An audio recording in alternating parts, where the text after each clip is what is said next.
പരിശുദ്ധ ദൈവമാതാവിൻ്റെ ജപമാല ലുത്തിനിയ മാതാവിൻ്റെ വിവിധ നാമങ്ങളും വിശേഷണങ്ങളും ഉൾക്കൊള്ളുന്ന അതിമനോഹരമായ പ്രാർത്ഥനയാണ്.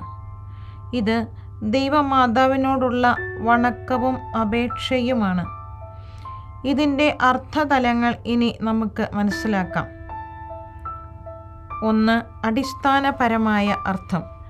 അതിൽ തന്നെ ഒന്നാമത്തേത് മാതാവിനോടുള്ള വണക്കം.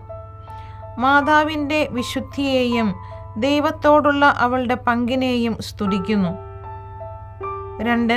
മാധ്യസ്ഥം അപേക്ഷിക്കൽ. മാതാവിൻ്റെ പ്രാർത്ഥന വഴി ഈശോയിൽ നിന്ന് കൃപ ലഭിക്കാൻ അപേക്ഷിക്കുന്നു. 3. ആത്മീയ സംരക്ഷണം.